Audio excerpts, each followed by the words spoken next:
and Section 2.3 of its IRR.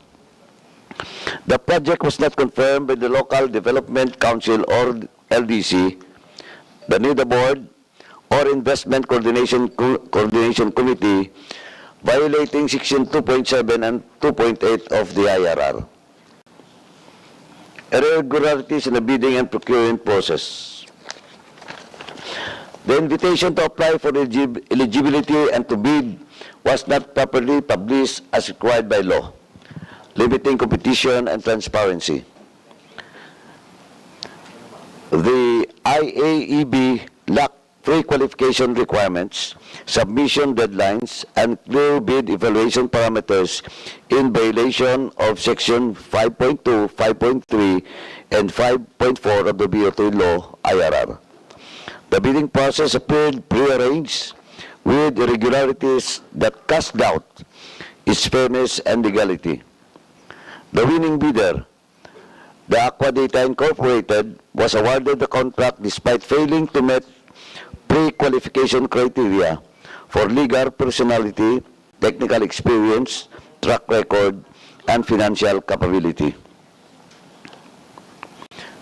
Financial and operational disadvantages to the municipality. The contracts,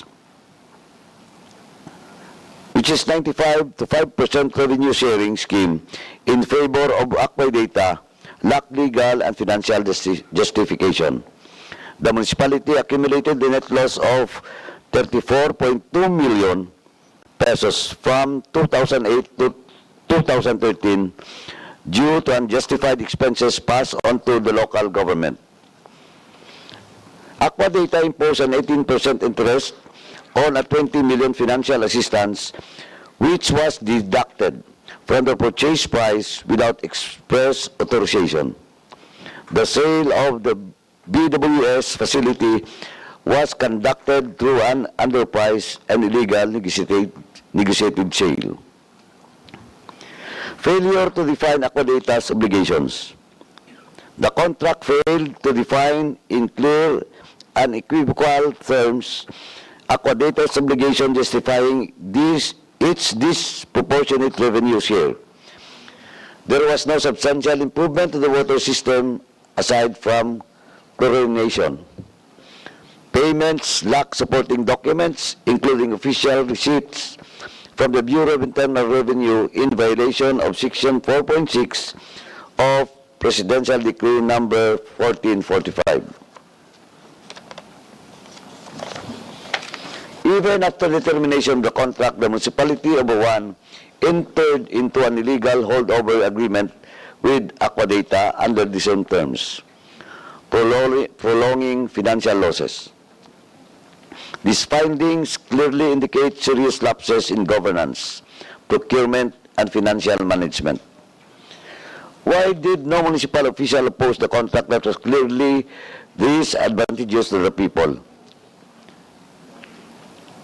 Public officials have a duty to ensure the government transactions serve the best interests of their constituents. Yet, in this case, the absence of opposition raises alarming questions about collusion with the Sangguniang Bayan. Another glaring issue that underscores the need for scrutiny is the disparity in water rates across different barangays. While local government-operated water systems in San Pablo, Bagilawa, and Colbo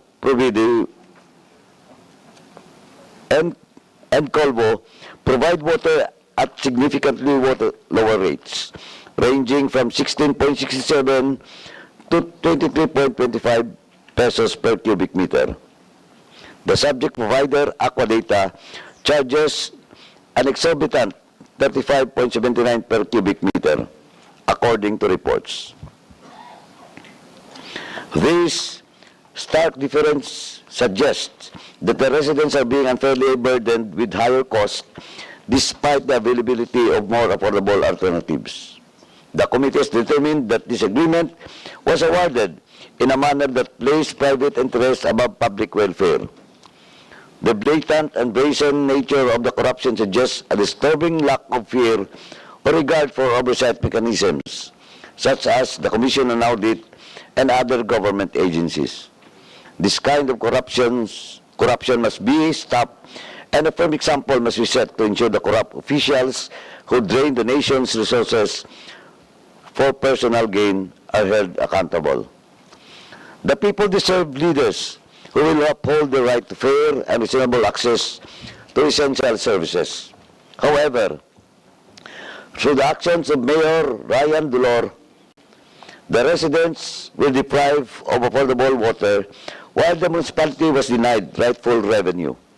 Meanwhile, he and his co-conspirators unjustly profited at the expense of the public. Rest assured that here in our committee will not allow Mayor Dulor to evade accountability for his actions. Maraming salamat po. Now, before we allow the members to ask questions, former Councilor Obawan from 2010 to 2019, Ms. Yanil Dalangin is present, ma'am. Now you have sent a letter to us and you have just manifested in your letter that during your candidacy as a councilor until the end of your term for 9 years, you are the one po opposing these contracts and transaction of Buwan, Batangas. Is it correct? Yes, Your Honor. Do you want to say something? Magandang umaga po, Mr. Chairman. Please proceed. Nadatnan na po namin. Wait lang po ha. Dahil 7 taon na rin po wala sa politika. Kaya first time ko lang po uli i-email. Kaya pagpasensyahan niyo po kung medyo katal ang aking boses. Nadatnan na po namin ang usapin po na Aqua Data. At yun po ay naganap nung sa mga unang termino pa. Kaya po nung bagong konsehal po ko, minarapat ko pong tanungin at aralin kung ano po ba yung totoong nangyari noon. At ang gabay ko nga po, hiningan ko ng legal na gabay ay ang dati ding naging konsehal na si Attorney Johnny Magboo na Juan Magboo, nakasama ko po ngayon na nagiring pong Vice Mayor ng Bayan ng Bawan. At base po sa pag-aaral namin at sa gabay din po niya, nakita po namin yung mga disadvantages para sa Bayan ng Bawan. Kaya po, malinaw po sa alaala ko, alam naman po yun ng Bayan ng Bawan na tinutulan ko po yun. Kahit nagsosolo po ako sa konseho nun. Ang stand ko po kasi noon ay ang pagmamayari ng Bayan ng Bawan. Ay gusto ko pong manatiling pagmamayari ng aming bayan. Yun lamang po, Mr. Honor. Thank you, former Councilor Ms. Yanil Dalangin. In your left is the former Vice Mayor. Yes po.